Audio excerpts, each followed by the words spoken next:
For a few months now, something hasn't quite been adding up at West Ham United.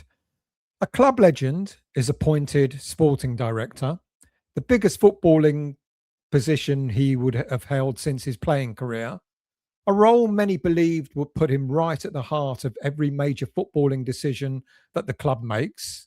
And then in the past few months, radio silence, nothing, no interviews, very few public appearances, and apparently not even at the academy training ground where he would frequent on a regular basis. No explanation as to whilst West Ham endured one of its most chaotic periods in its recent history, with relegation, Brady's departure, Sullivan stepping aside, constant speculation about ownership, etc. Yet through it all, Mark Noble has remained almost completely out of sight. Now, maybe that's exactly how the club might have wanted it.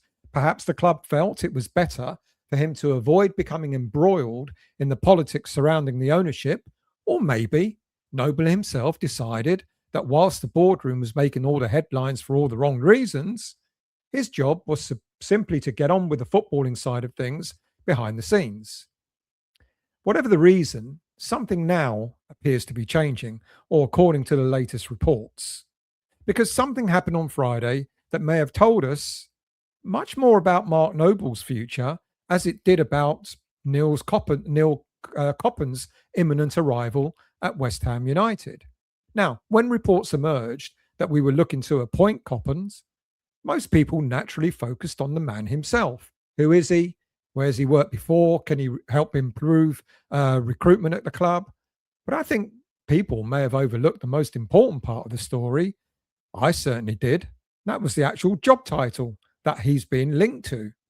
Now, in my video on Friday, I suggested that Koppen has been offered the role of Director of Football. Apparently, that's not quite correct. The role is believed to be Director of Recruitment. Now, I'm giggling because that may sound like a tiny, minor detail. But, again, from what we read, I actually think it could explain quite a lot.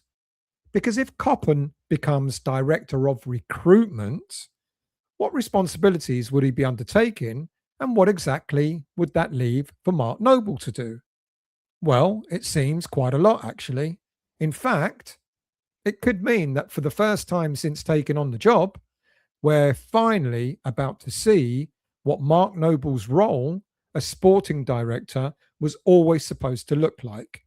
And if that's true, West Ham's entire footballing structure could be changing before our very eyes. Because here's the important distinction. A director of recruitment doesn't normally run the football club. They build the player pipeline, they identify talent, they oversee the scouting department, they build databases of potential signings in years to come, they analyze players statistically and technically, they work with scouts around Europe and beyond, and they identify players that fit an agreed playing style, an agreed age profile, and an agreed financial model that fits the football club. And most importantly, as I said in my show about Koppen, they don't simply find the best players, they find the right players.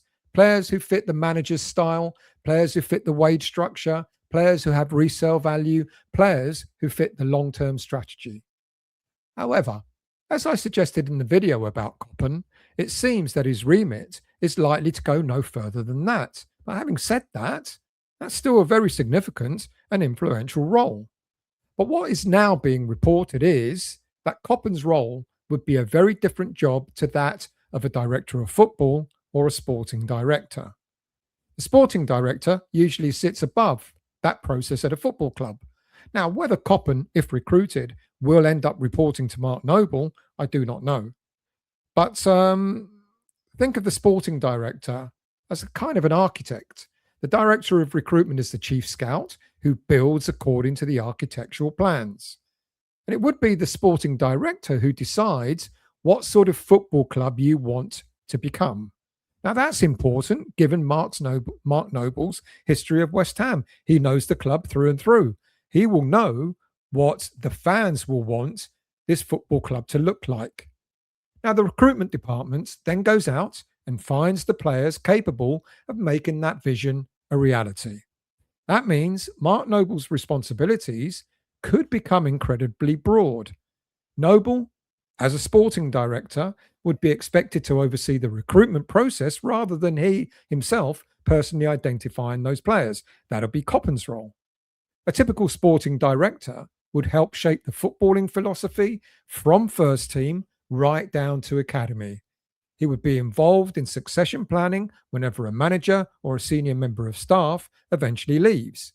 He would likely work alongside the board on transfer budgets. He would oversee the pathway from academy to first team. He would ensure every department is pulling in the same direction, and he would almost certainly have significant input in contract strategy. Which players deserve new deals? Which players should be sold before their contracts run down? Who should be loaned out? Who should be developed? Who no longer fits the project? These aren't purely football recruitment decisions, they're footballing decisions. Now, I suggested in the video I did about Koppen that all of that was likely to be the director of football's responsibility. But given now the nuance, the change in if we believe what we're being told, if he's now going to be recruited as director of recruitment, then all of that sits with the sporting director. All these things I've just mentioned sits with the sporting director, and that's why a sporting director role exists at a football club. Now, there are immediately two questions that spring to mind. Where does Nuno fit into all of this? And probably more crucially, is Mark Noble actually qualified and experienced enough to take on such a mammoth role within West Ham? Let's focus on Nuno for a moment.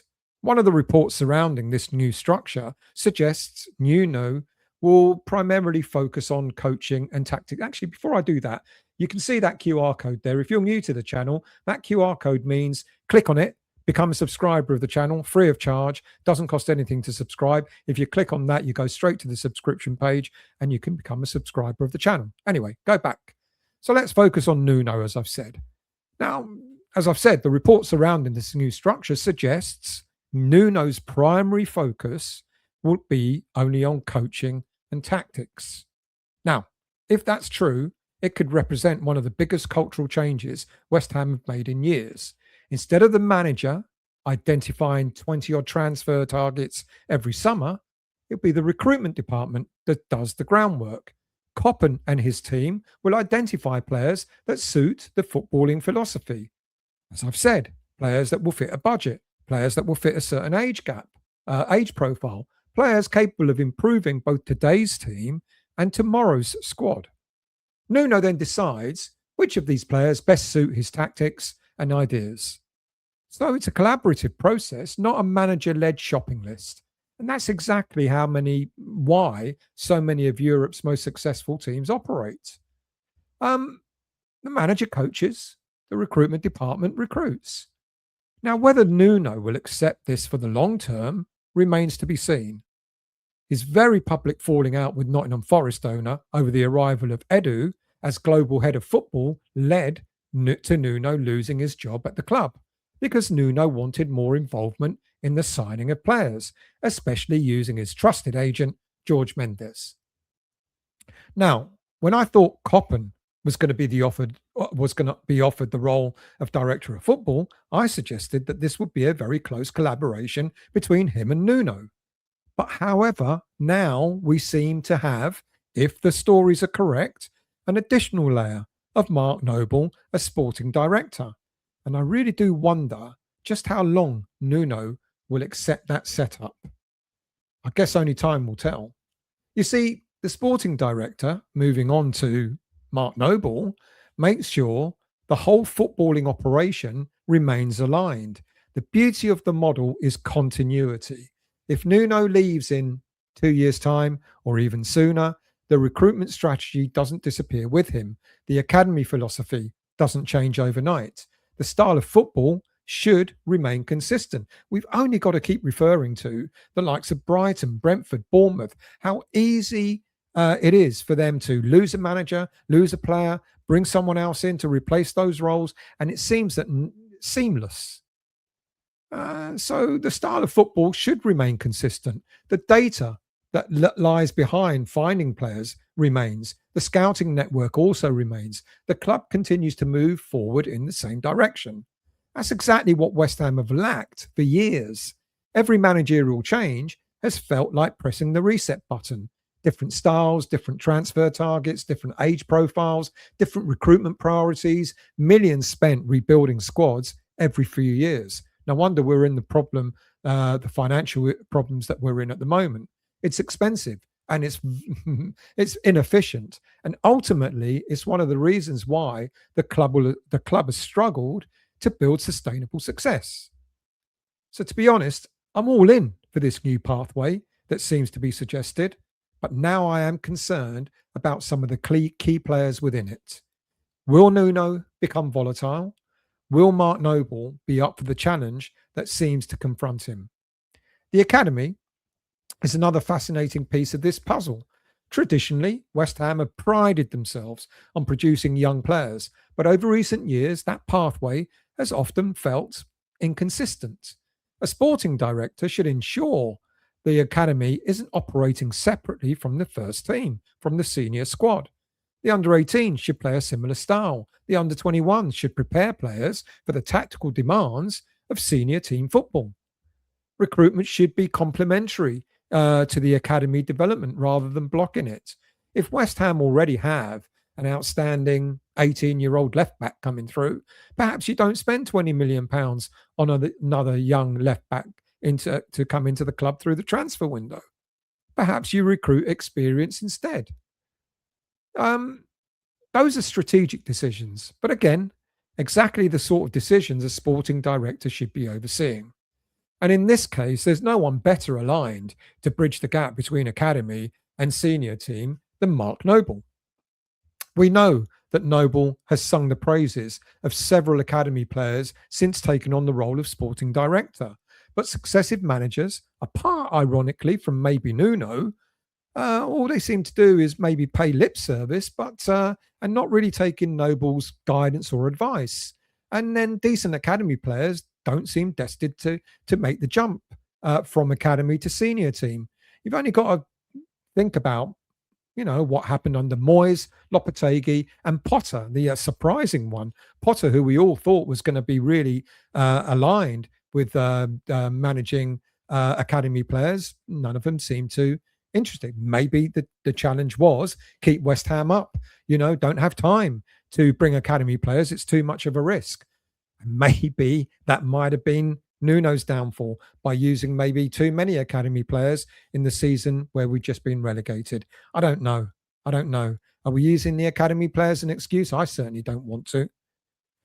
But now there's a better chance under Noble, under Koppen, who believes in the academy player development structure, and under Nuno, that more academy players may break through into the senior squad.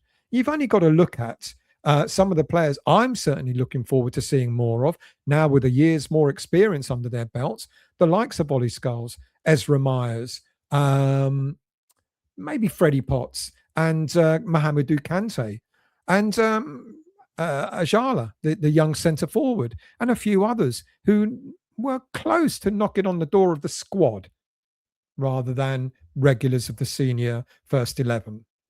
And then there's contracts. Contrary to what many supporters believe, contract negotiations aren't usually handled only by one individual. Well, actually, tell a lie, at West Ham United, it was always Sullivan. But but now the finance department will be involved, the legal department as well. The board signs off on major salaries, of course they do. But the sporting director would usually have a significant voice in deciding who is worth investing in from a footballing perspective. The director of recruitment may provide the evidence. The sporting director helps to make the final recommendation. And that's where Noble's influence could really begin to grow. Perhaps that's why we've heard so little.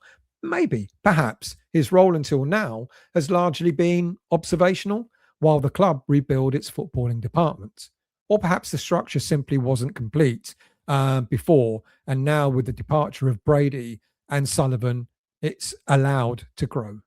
Because without an experienced recruitment chief beneath him, The sporting director can only do so much. Now, if Koppen arrives, suddenly the picture begins to make sense. Noble oversees the footballing operation, Koppen oversees the recruitment, Nuno coaches the squad. Each concentrates on what they do best. If that's the direction West Ham are heading, this may prove to be one of the smartest structural decisions the club have made in years. But this is my concern, as I said. Is Mark Noble qualified enough for this role? Let's focus on the positives, because if this proposed structure of sporting director, director of recruitment, head coach, head manager really is the pathway we're heading towards, then about bloody time and all. Of course, structures alone don't win football matches. Good people do. Good decision making does. Good recruitment does. But for the first time in a long time, it feels like West Ham might finally be trying to build a football club with a genuine long-term planning structure than lurching from one transfer window to the next. And perhaps the reason Mark Noble has been so quiet is because his biggest contribution to West Ham could just about begin.